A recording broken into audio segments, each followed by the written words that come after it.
शिखर सम्मेलन ABP news का बिहार को लेकर, और इस शिखर सम्मेलन में महत्वपूर्ण किरदार बिहार से लेकर असदुद्दीन ओवैसी हो जाते हैं और चुनाव प्रचार के लिए निकल रहे हैं, पटना से निकल रहे हैं। हमारे संग मौजूद है ओवैसी साहब।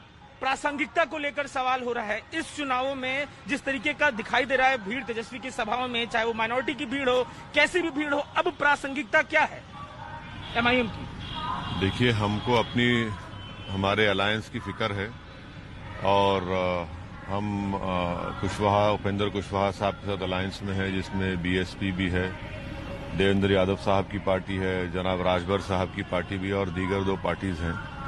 तो हम अपने अलायंस के कैंडिडेट्स की कामयाबी के लिए काम कर रहे हैं और जहां कहीं भी हमारे अलायंस के कैंडिडेट्स की सभाएं हो रही हैं वो बड़ी कामयाब जा रही हैं और हमको उम्मीद है कि ये वोट में कन्वर्ट होगा और कोई पॉलिटिकल पार्टी के लिए भीड़ को देखकर खुश होना ये सही बात नहीं है। अच्छा, सभाओं की भीड़ की बात हो रही है सर, हमने महाराष्ट्र में भी एक प्रयोग देखा था, वंचित बहुजन अघाड़ी के संघ आए थे, यहाँ भी जो दलितों की पार्टी, चाहे वो बसपा हो चाहे कुशवाहा हो, इनके संघ आ रहे हैं। क्या राष्ट्रीय स्तर पर एमआईएम का उद्देश्य कुछ इस तरह का जो प्रयोग है मुस्लिम और जो ये दलितों से पिछड़ा एक जो प्रयोग है वैसा कुछ दिखने को मिल रहा है यहाँ, उससे संभावना आप कैसे देख रहे हैं? मेरा मानना यह है कि दलित समाज के साथ, पिछड़े समाज के साथ और माइनॉरिटीज का ये इनका एक जगह पर जमा होना पॉलिटिकल फायदे से ज्यादा कंट्री के फायदे में है और एक सोशल कॉज भी है। तो पहले हमको इसको देखना है और इस पर हम काम कर रहे हैं, देखिए आगे क्या होता है। अच्छा सर, एक सवाल ये है कि एनपीआर, एनआरसी, ये सब मुद्दा हमने देखा था आज से 8 महीने पहले पूरे देश में जो मुस्लिम कम्युनिटी थी वो सड़कों पे थी इसको लेकर। इस चुनाव में क्या प्रासंगिकता उसकी आपको दिखाई दे रही है? आप सभाएं कर रहे हैं, लोगों से मिल रहे हैं, बात कर रहे हैं, उसकी कोई प्रासंगिकता है? नहीं, इसका भी ये भी एक मुद्दा है, मगर एक बात याद रखिए कि इतना बड़ा प्रोटेस्ट जो हुआ था पूरे मुल्क में, तो यकीनन उसका असर निकलेगा। इसमें ऐसा नहीं है कि यह प्रोटेस्ट रुक चुका है क्योंकि कोरोना की वजह से, और इंशाल्लाह जब इस मुल्क से, पूरी दुनिया से कोरोना के वाकयात में कमी होगी या खत्म होगा तो फिर प्रोटेस्ट शुरू होगा।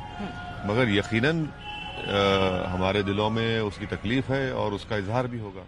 सर, एक बात मुझे ये समझ में नहीं आ रही, बिहार चुनावों में आपने ये मुद्दा उठाया, पूरे देश में सभाएं हुई हैं, ओवैसी खुद भी कई जगहों पर मौजूद रहे हैं, पर जिस तरीके से मुस्लिम कम्युनिटी का वोट मांग रहे हैं तेजस्वी यादव और आगे बढ़कर बोल रहे हैं कि जो अल्पसंख्यक है उनको वोट देंगे, इस मुद्दे को क्या लगता है? इस मुद्दे को लेकर अल्पसंख्यक उनके संग जाएंगे, नहीं जाएंगे, कैसा अप्रोच रहेगा? क्योंकि मांग तो वो वोट रहे हैं अल्पसंख्यकों से एनपीआर के विषय को लेकर। देखिए, एनपीआर के इशू में आरजेडी बड़ी खामोश रही, ये एक फैक्ट है, इसे कोई डिनाई नहीं कर सकता। जितने भी बिहार में और हम उस सीमांचल में किशनगंज मीटिंग में गए थे, वहां पर कोई आरजेडी का और कांग्रेस का कोई रोल नहीं था। तो हम यही आपके पहले सवाल के जवाब में कहा कि इसका असर दिखेगा आपको।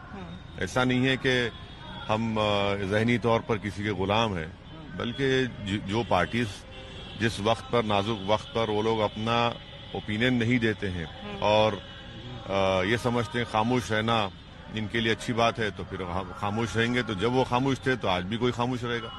अच्छा सर, जो गठबंधन है उसको लेकर बड़ा कश्मकश की स्थिति है। कहा जा रहा है कि नीतीश कुमार की कुर्सी खतरे में है, भले एनडीए जीते, भले जो चुनाव के बाद परिणाम होंगे उसमें बीजेपी की तरफ से उनको कुछ उनकी चाह के अलग परिणाम देखने को मिल सकता है। आप इसे कैसे देखते हैं? हमारी कोशिश तो यही है कि हमारा अलायंस कामयाब हो। और हमारा मानना यह है कि मैंने बात पहले भी कही कि बीजेपी 2 घोड़ों की सवारी कर रही है और बीजेपी नहीं चाहती कि किसी भी हाल में वो नीतीश कुमार को सीएम बनाए। अगर उनको मौका मिलता है, जो इंशाल्लाह नहीं मिलेगा, हम सब रोक रहे हैं उनको, तो बीजेपी चाहती है कि बिहार में उनका